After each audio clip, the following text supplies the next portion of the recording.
Enfin, le docteur David pleura. Mesdames et messieurs, Mbote, beaucoup mon docteur Azali Bonko Bimsa Maya Misu. Enoch Binta au reportage. Docteur a supporté Mingi. À le but non les loyaux. Je ne saurais plus continuer de parler.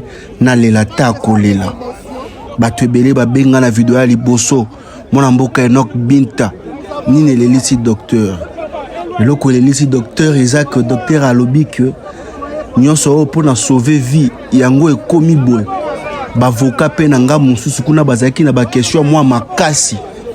Et puis témoignage ya maman ya Coco ya victime donc Dorcas Coco nae tango a nié babiloko ebele alobi ki konta yebi babiloko ebele te bokolandango awa kaka et docteur aoki passe na motema aleli et pesi pasi mais toko tala faut toujours accepter la réalité.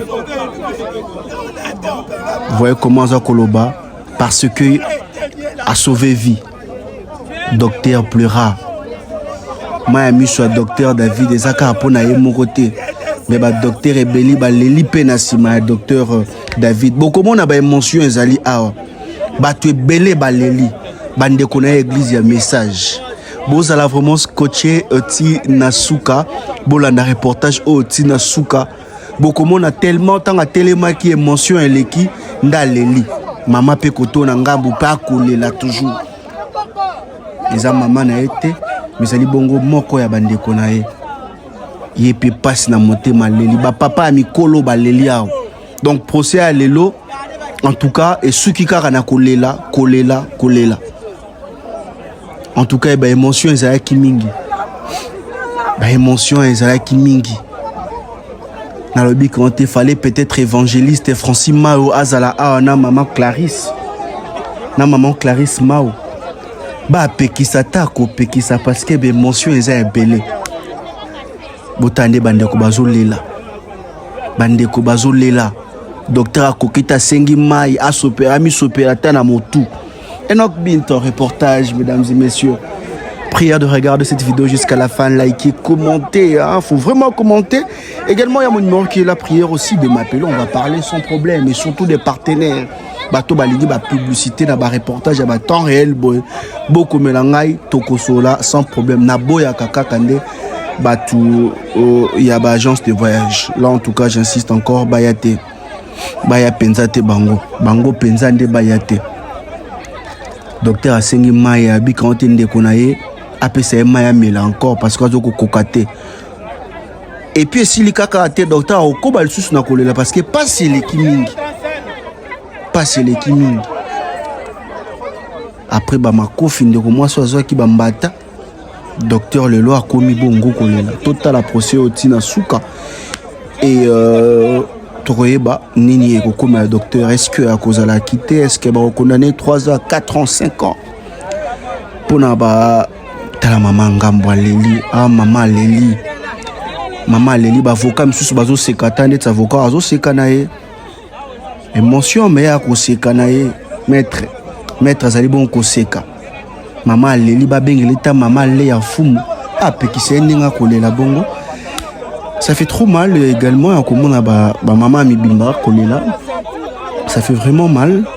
Prière de regarder jusqu'à la fin total bota la vidéo tina suka parce que na kolaksa bino place à télémaki tango a télémi émotion ba moka kitia bandi kolela botala yango tina suka bon on a fait témoignage ya maman wana après témoignage ya docteur akolela makasi lisusu o eza ba essayer ya kolela o ça non ba essayer ya kolela mais makasi encore eko za biso tozana na commentaire moko ya kochete ngazo la sabino nde réalité ya makamndenge lekele donc Enoch Binta que je suis na tie commentaire mon côté mais na la kisibino kaka ndenge elekaki.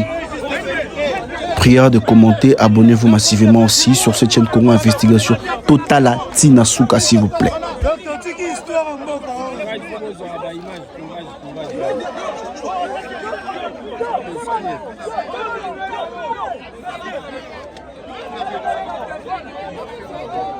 Donc tu as histoire là mon oui, tu as histoire. Je dois prendre soin de toi parce que tu as dit la vérité. Et tu agis avec la vérité.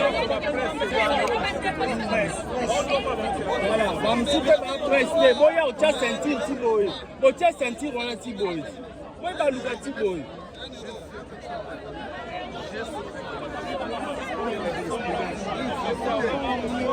Allez, Bosu déjà. Bosu déjà. Bon pas ndaka bon c'est film raté. Bon ça partie à bien audience. Allez Sili. Bosu.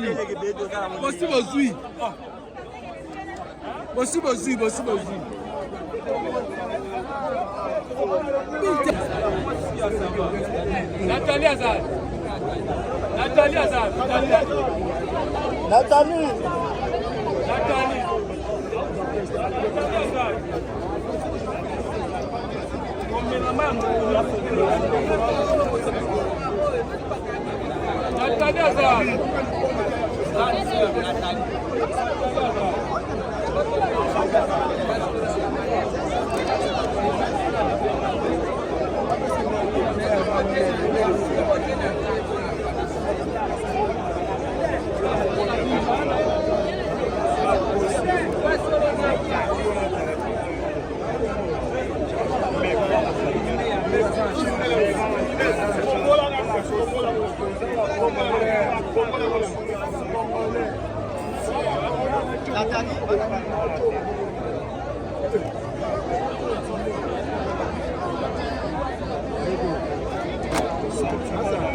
Oui, aza abotamina nini? Lenge na mtu papa na ebite. Na 2009. Silence s'il vous plaît, silence. 2009. Abotamina 2009 hein? Siko yebi na mutu? Ah. Ok. Makambo yango elekaki ndenge nini? Parce que balobi Dorcas mutu makasi aboya iko collaborer. Yo olobi que mwana oyo aza ntungolo. Hein? Ntungolo. Ayoka kaka na kobeta. Yo olobi nini? En tout cas, iloko wana na moni eza likuta. Ngai le na saboye mwana wana abotami mama na ya kufaki. Kufaki atikaki ye mwana moke. Mwana ya 5 ans.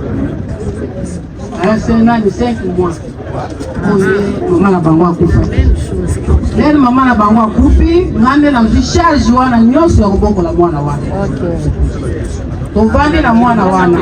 Yebisa biso makambo elekai na hôpital. Est-ce que oza ko reconnaître que olobaki que mwana wana aza mwa mutu makasi ayoka na kobeta ou bien ezala ndenge nini? Lokuta. Ezali lokuta. Bozalaki liboso bobandaki wapi? Tobandaki liboso epaba maser. Kuna babi. Esika azali kozwa kilo na ye kuna. Okay. Osimiza batindi biso na CNPP. Yokana no. Epa ba maser kuna maternité ezalaka.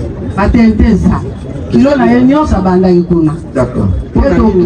Pona nini ba maser batindi bino na CNPP alors que baza maternité? Ba maser batindi bino CNPP pona balobaki bieke nini oyo mutu asalaka na salle top. Oui. Ouais, apesaka anesthésie azalaki te. Yango wana biso te lokola biso awa mutu wana aza te tosima osala nini bapesi biso nini transfert. Bapesi biso transfert bokenda wapi bokenda na CNPP. Tokomi mpe na CNPP toye na présente mpe mikanda oyo bamaseri bapesaki ngai napesi bango bakotisi mwana nde bakotisi mwana tovandi obokesalisa bokozwa fisi osimizala tokei tozwi fisi toye kozongi nde tozongi azwi fisi na bango bakotisi abengi nani bayebisi bopesa baga tozwi baga topesi nde napesi baga mpo nazalaki ka nga moko na ye mwana nazali na motu mosusu te akoti na gant esili tovandi te baye koyebisa nga babi nini ke mwana pesanga bisusu bagant nazwi gant na pesi baye koyebisa nga babi te etikali natuli yango baye osenga bilamba oyo batiaka ya bebe mpo soki bebe abotami basenga bilamba nazwi bilamba na pesi nde napesi bilamba basingiza bakei nango natuni mwana wana oyo aye kozwa bilamba sikoyo eza ndenge nini mpo na ye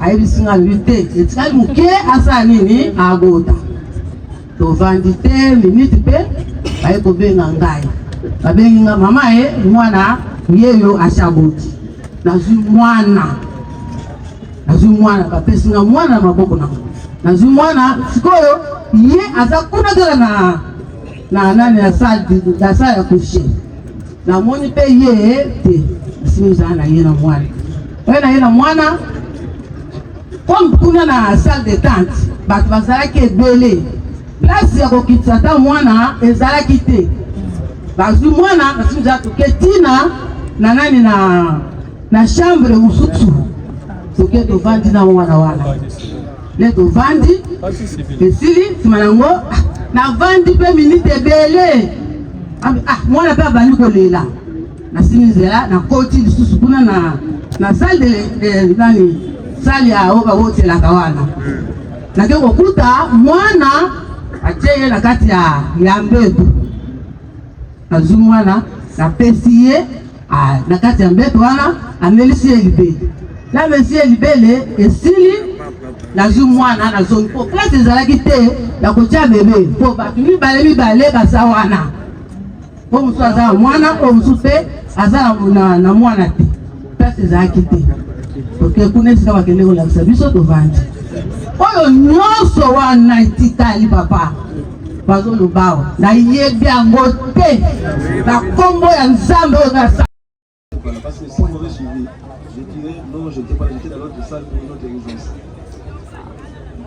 Les autres confrères, il y a une pluie de questions, mais les collectifs, les autres, allez-y. Il ne doit pas avoir une pluie de questions parce que 3 seulement, 3 questions. 3. Merci, Monsieur le Président, pour l'accord de la parole. Monsieur le Président, vous êtes sans ignorer que les temps révèlent toujours la vérité. Directement la question. Monsieur le Président, nous avons notre façon de poser des questions. Non, le tribunal vous rappelle alors. Posez directement la question. Je sais que les avocats, ils ont leur façon de répondre. Mais allez-y. Merci, Monsieur le Président. Notre première question est celle de savoir. Je m'adresse d'abord aux deux docteurs ici présents. Pour le premier, peut-il nous dire, quand il a intervenu, il a fait combien de temps? Et c'est la même question au deuxième médecin. Pourquoi? Parce qu'ils ont évoqué la notion de la nécessité. Et donc, il y a eu aussi l'expert qui a dit que la survie de la partie victime était entre ces 2 heures. Maintenant, nous voulons maintenant savoir quand est-ce que le premier docteur a fait combien de minutes, combien d'heures, le deuxième pour arriver à l'intervention du docteur David, et puis nous allons encore revenir pour les confronter avec d'autres questions. Oui, docteur Mangwaou, votre intervention a duré combien de minutes? Mon intervention a duré à peu près 20 minutes. Docteur Yanga.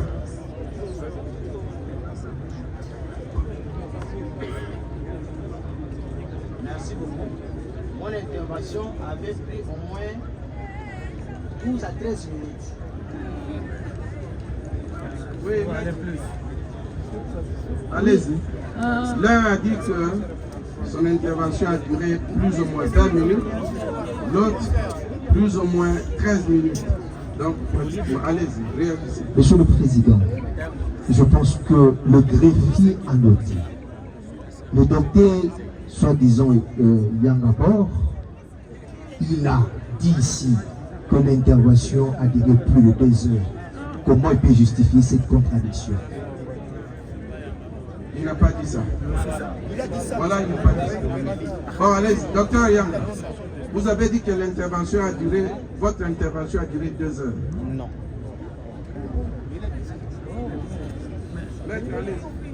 Il y a une réaction. Ma préoccupation est la suivante. La fois dernière, la fois passée, le docteur David avait dit que c'est bien lui qui avait donné l'autorisation à la sage-femme, soit infirmière, de bien vouloir filmer. Aujourd'hui, il nie tout en bloc. Pourrait-il nous expliquer?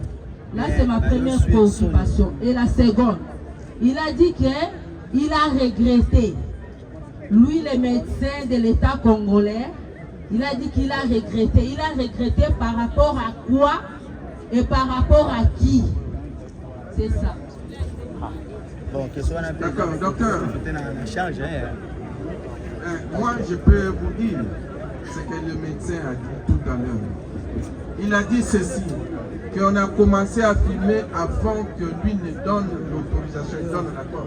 Il a constaté qu'on était en train de filmer, il a dit on filme. Bon, s'il a une autre version de faire, comment vous répondez aux questions de la partie civile? Je crois que ce que j'avais à dire quant à cette question-là, vous l'avez dit mieux que moi. Et si je peux compléter, c'est par rapport à ce que les amis au parti civil, nous sommes médecins et sont avocats. Il y a des choses qu'ils entendent parler, mais qu'ils ne voient pas.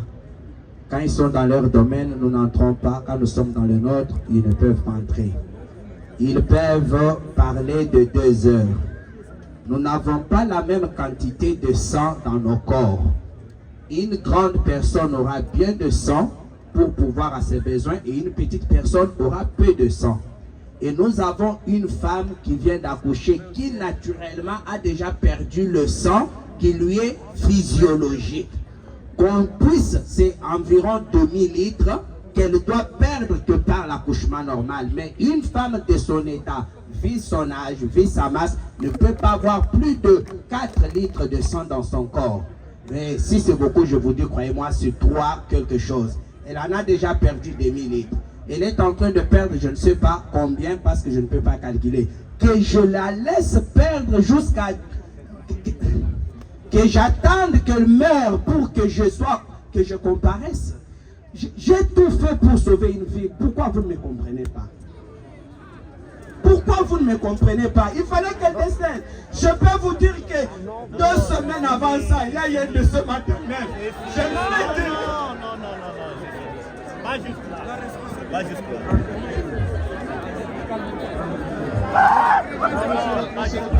L'audience est suspendue. L'audience est suspendue. Ça vous amuse, hein?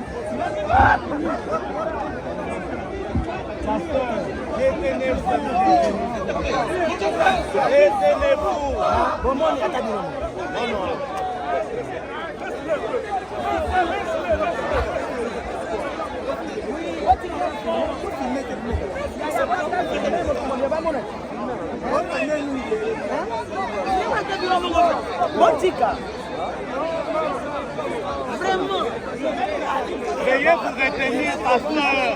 Pasteur, retenez-vous.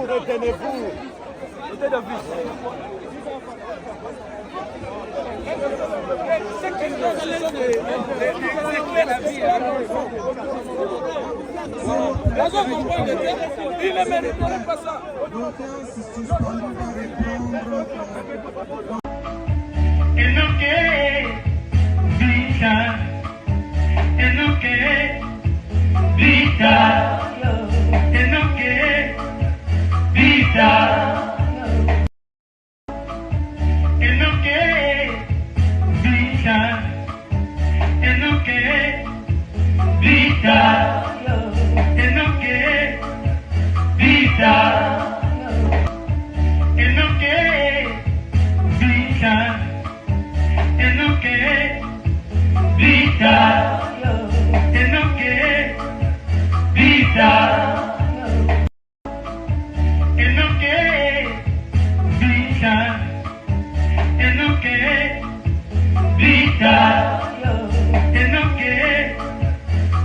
Canada.